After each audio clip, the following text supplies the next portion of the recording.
vim apresentar meu trabalho cujo tema era o valor probatório da reconstrução do crime no processo judicial. Primeiramente, eu gostaria de salientar que a errata já consta na mesa dos examinadores.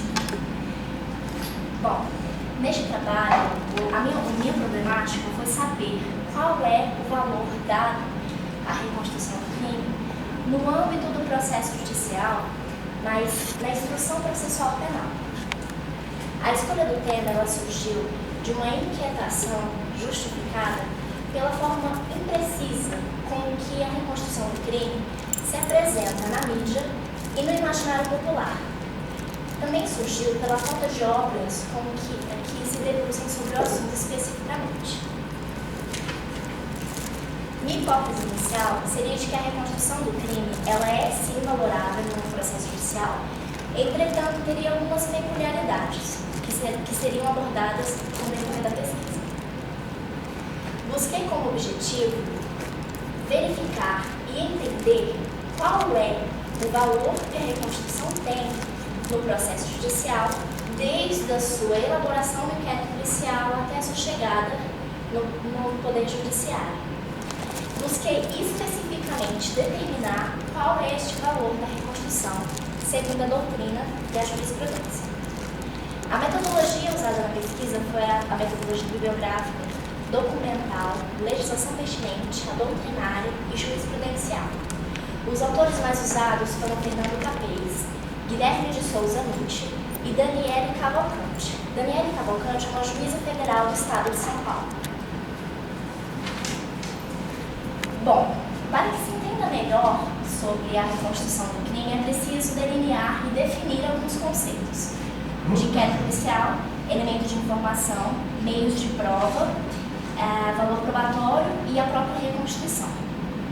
Bom, o inquérito policial ele é um procedimento administrativo que prepara a ação penal no intuito de colher a materialidade e a autoria do crime. Este conceito de inquérito policial ele é majoritário na doutrina. Todos os doutrinadores definem como sendo assim.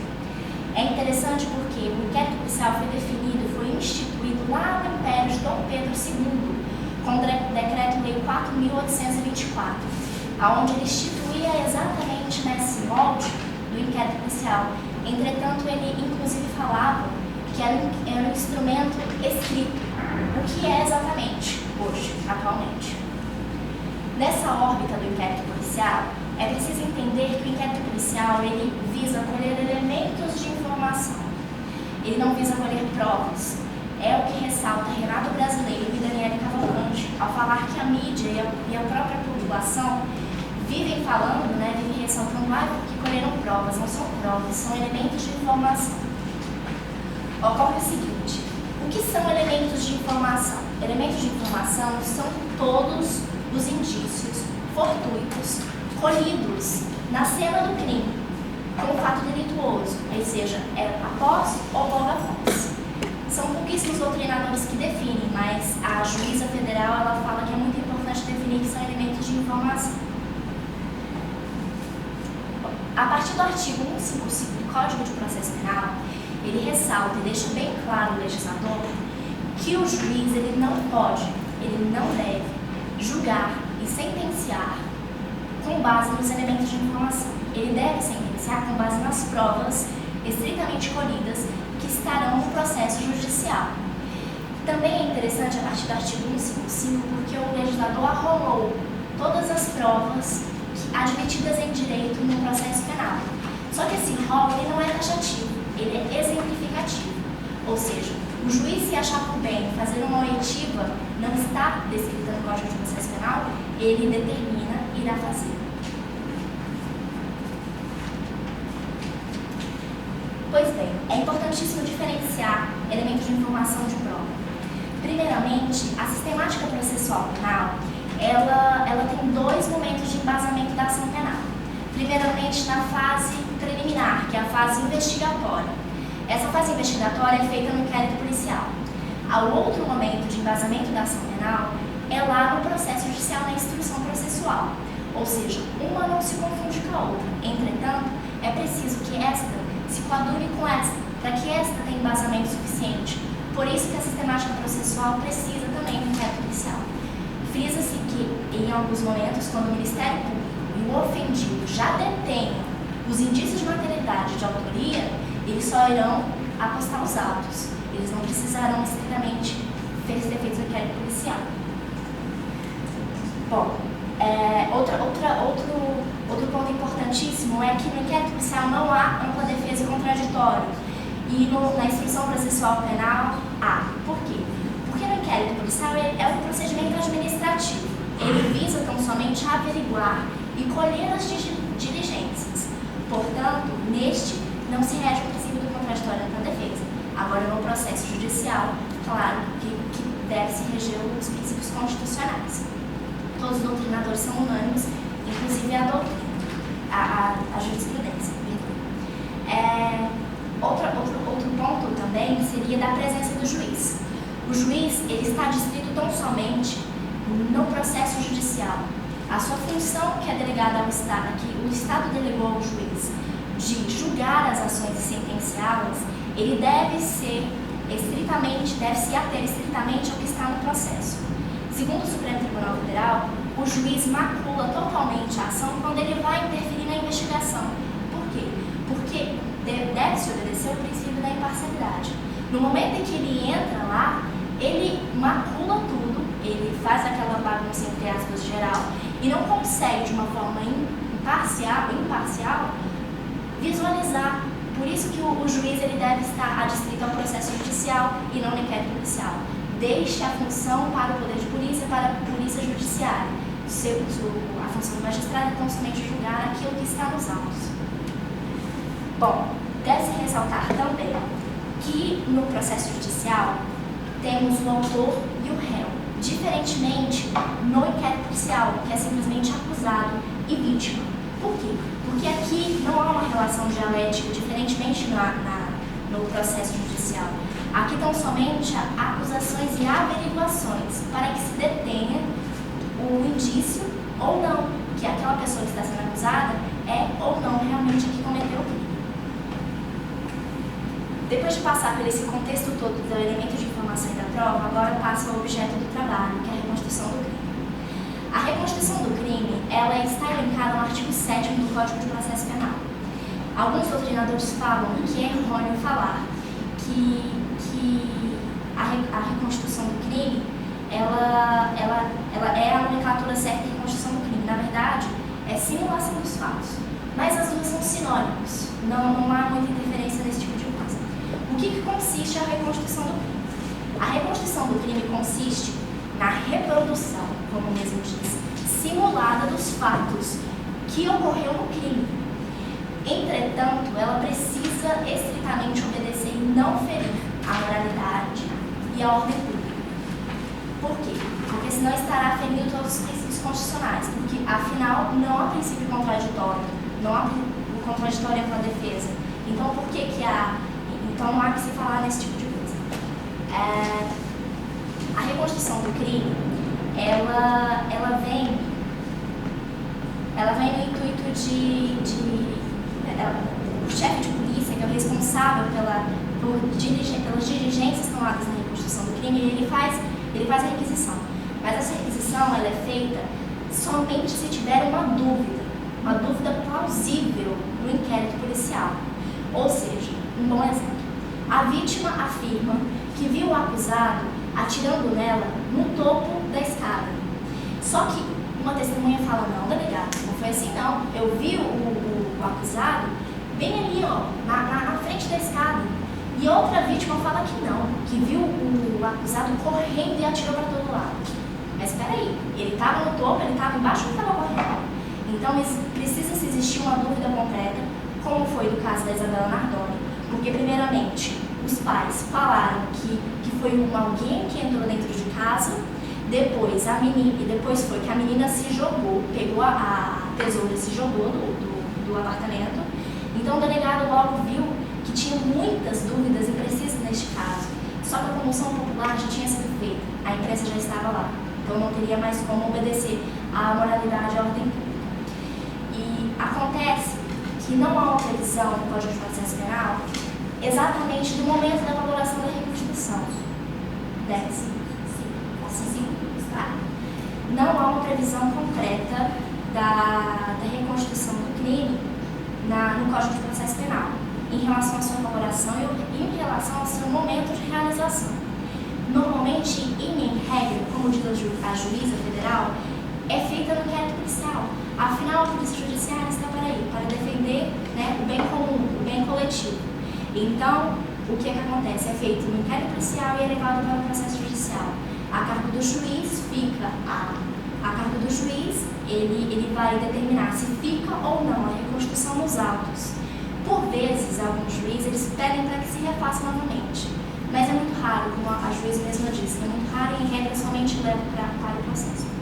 Bom, concluiu-se nesse trabalho que a reconstrução do crime ela é tida como um elemento de informação quando ela está no inquérito policial, mas quando ela é levada a cargo para o Poder Judiciário, ela toma as vestes de prova quando determinado pelo juiz, então somente quando o juiz a quer, e o Ministério Público ofendido determina outra nova reconstituição, e ela é valorada, não é sozinha valorada, por isso que na hipótese cai por terra de que ela seria valorada.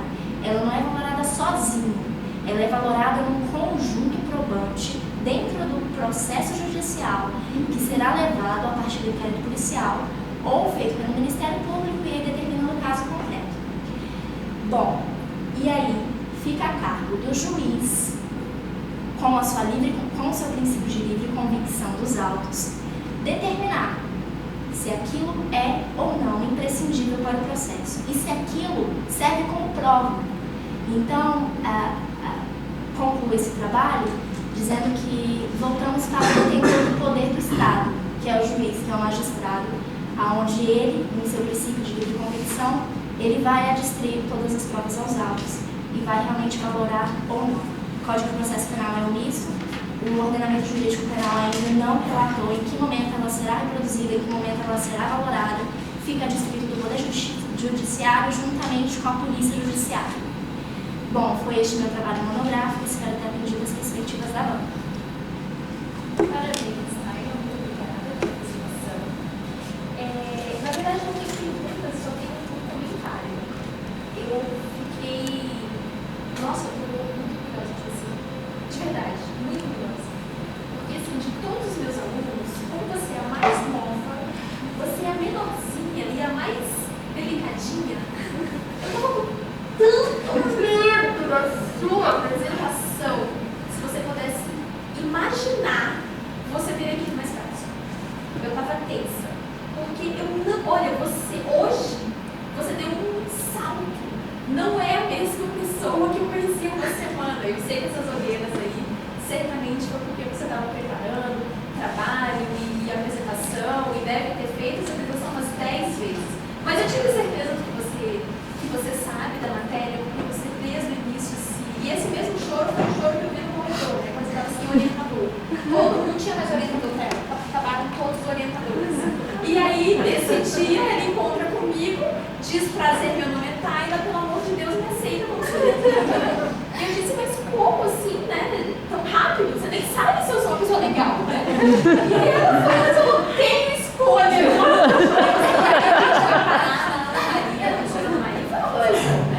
E aí depois fizeram, enfim, eu sei o que você passou para fazer o seu trabalho. Mas assim, eu estou muito orgulhosa de você, Taina. Estou com muito medo da sua apresentação. Você deu um salto profissional muito grande. Eu não consigo te reconhecer. Me desculpa, mas eu não consigo te reconhecer. Eu estou muito orgulhosa de você. E eu queria que você levasse isso para a sua vida profissional. Porque lá fora, é assim que a gente quer. Os profissionais a gente quer ver assim. A gente quer o cara que o juiz vira e fala e você vai para cima. A postura corporal, a língua do seu corpo, eu notei. Então você foi muito, muito, muito bem. Eu queria te parabenizar por ter entendido isso. E vi que você estava tão concentrada que mesmo quando eu te atrapalhei e fiz de propósito, porque eu sou sua orientadora, mas eu quero saber se eu estou te preparando bem. Então eu fiz, está faltando 5 minutos no meio da sua frase, porque eu queria saber se estava decorado. Porque as pessoas podem decorar as coisas, né?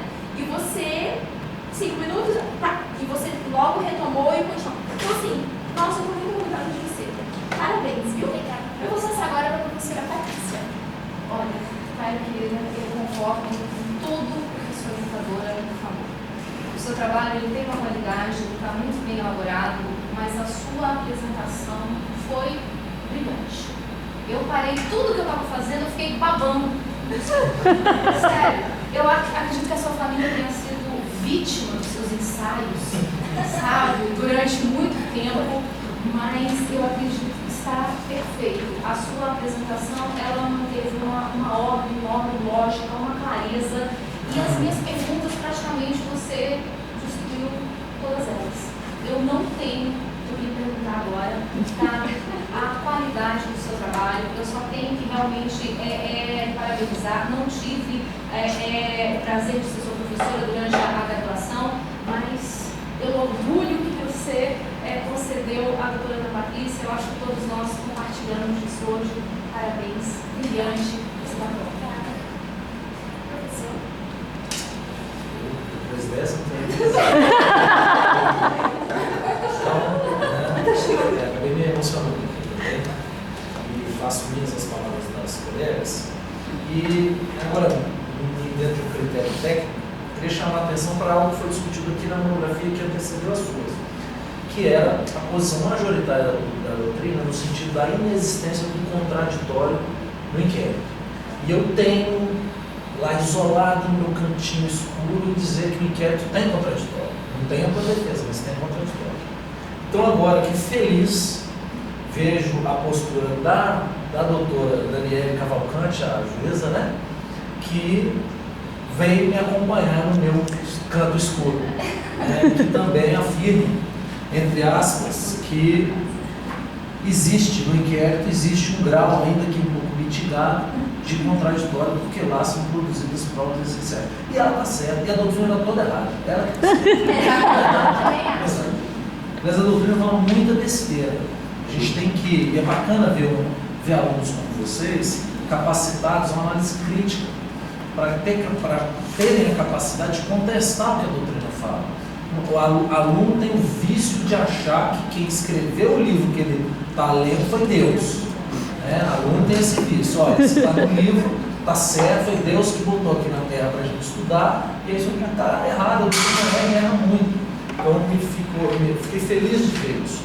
Eu tenho só uns questionamentos aqui, não é nem questionamento, é mais um bate-papo.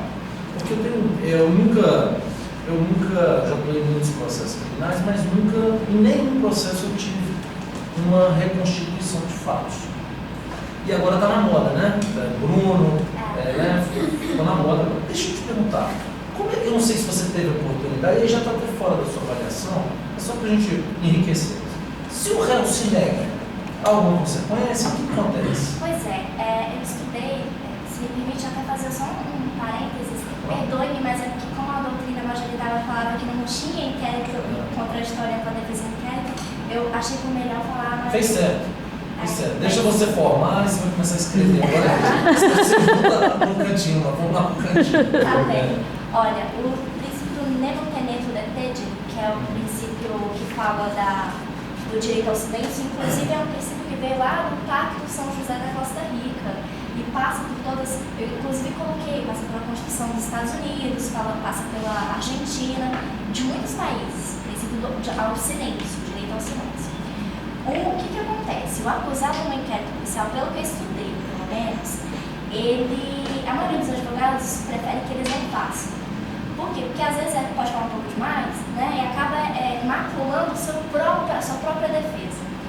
Mas no inquérito policial, quando ele vai fazer a reconstituição, normalmente ele pode ter o direito de não fazer. Ele não pode ter, ele não é obrigado a fazer.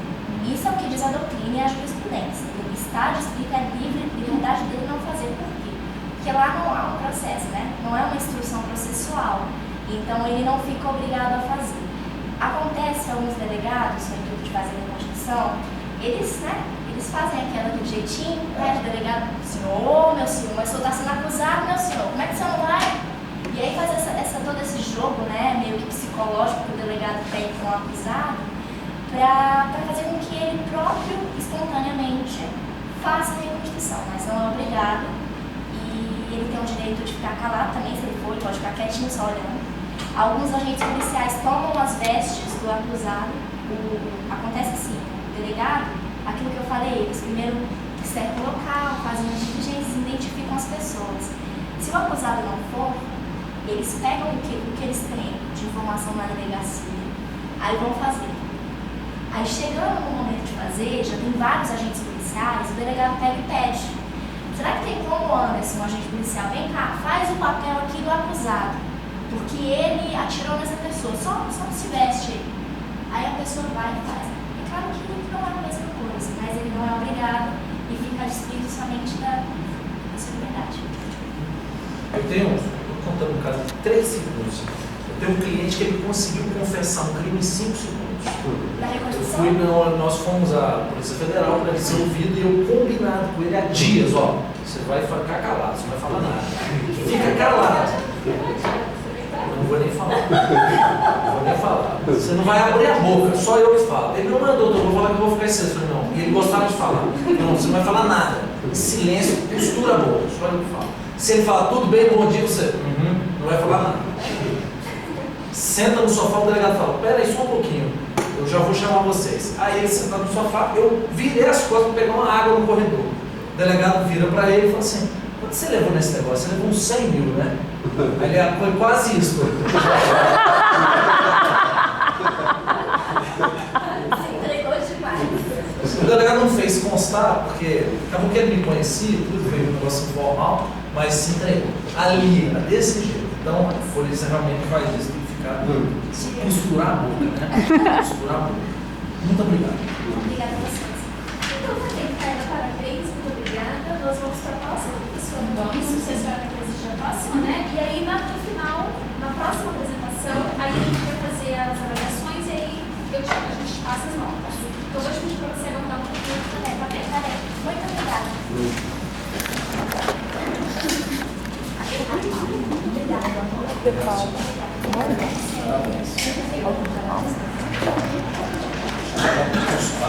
A gente vai fazer. Ai, meu Deus.